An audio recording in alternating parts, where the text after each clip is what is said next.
मैं Abdul Raqib happy advocate महानगर महासचिव आम आदमी पार्टी वाराणसी अपने प्रिय नेता शिक्षा को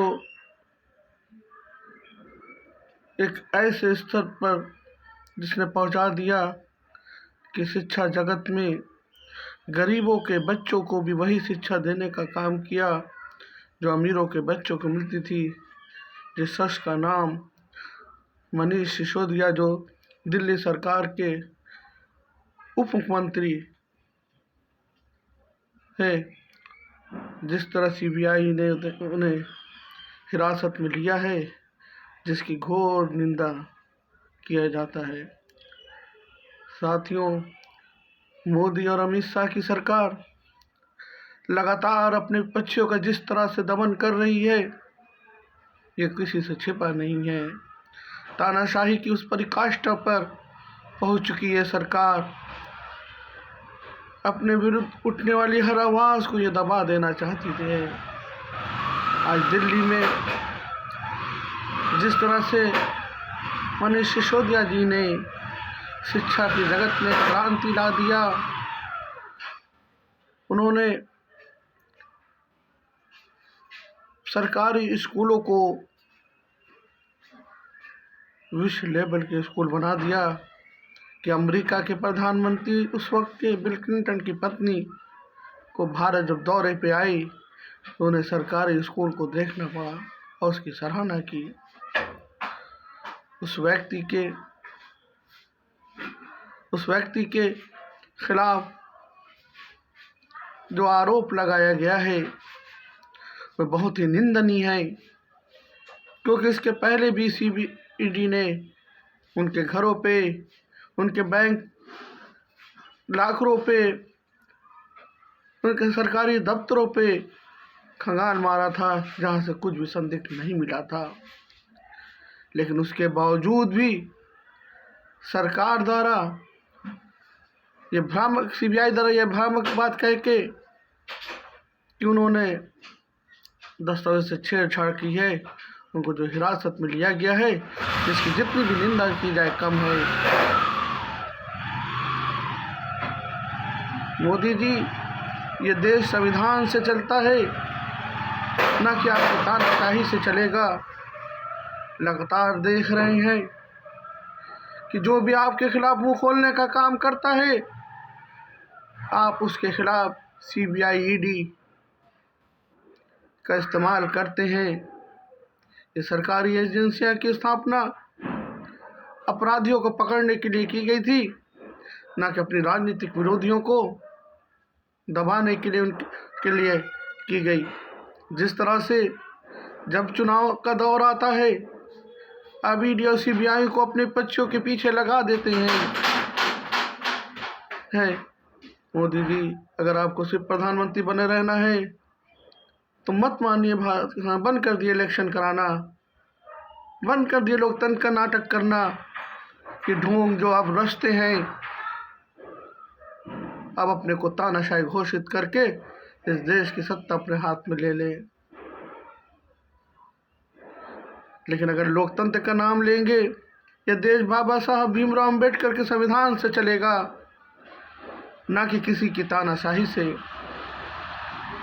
मैं विपक्षी दलों से आह्वान करता हूँ, मैं भारत के नागरिकों से आह्वान करता हूँ,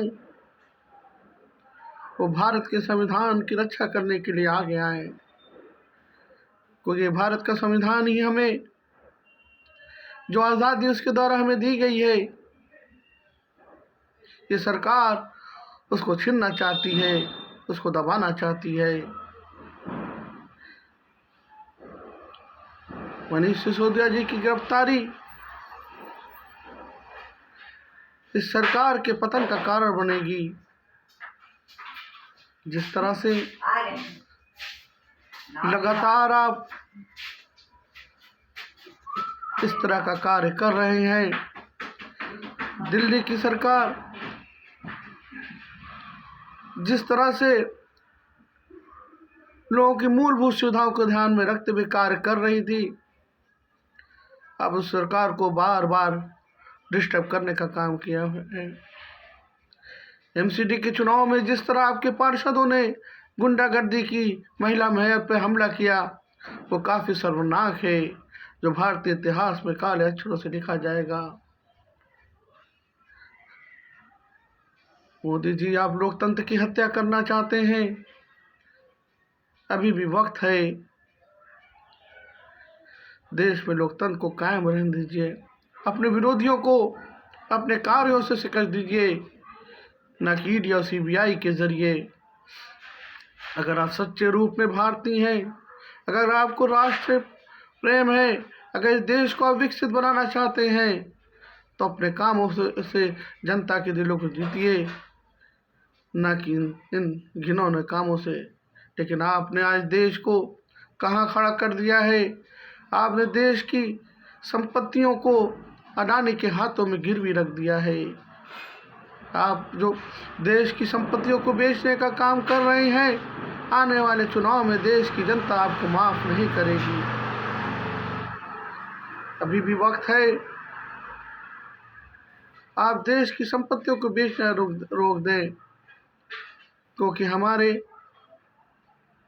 पूर्वजों ने बड़ी मेहनत से इस देश को आगे बढ़ाने का काम किया था, इन संपत्तियों को बनाया था। लेकिन आप सिर्फ एक व्यक्ति के हाथों में बेचे जा रहे हैं।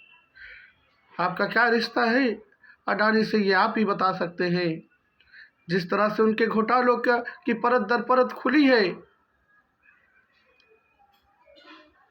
संसद में लगातार माननीय संजय सिंह जी जेपीसी की मांग कर रहे हैं, कांग्रेस मांग कर रही है, विपक्ष मांग कर रहा है, लेकिन आप क्यों नहीं तैयार हो रहे हैं?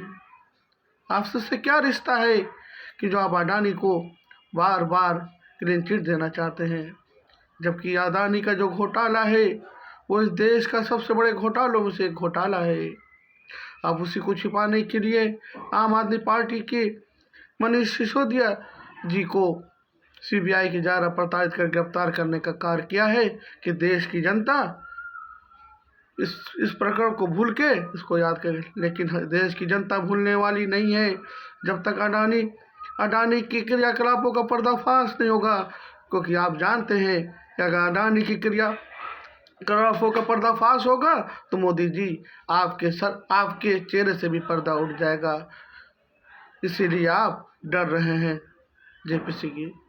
हम आम आदमी पार्टी के लोग, अगर जल्द आपने सीबीआई ने या केंद्र सरकार ने मनीष सिसोदिया जी को रिहा नहीं किया, तो हम व्यापक पैमाने पे आंदोलन करेंगे, धरना देंगे, सत्याग्रह करेंगे।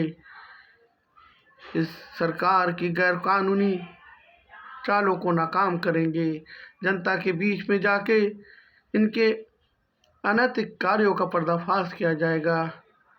एक बार फिर मैं सरकार को चेतावनी देते हुए कहता हूँ कि केंद्र की सरकार, अभी भी वक्त है, अपने विरोधियों को फर्जी मुकदमों में फंसाना बंद कर दो, वरना आने वाले चुनाव में जनता आपको माफ़ नहीं करेगी।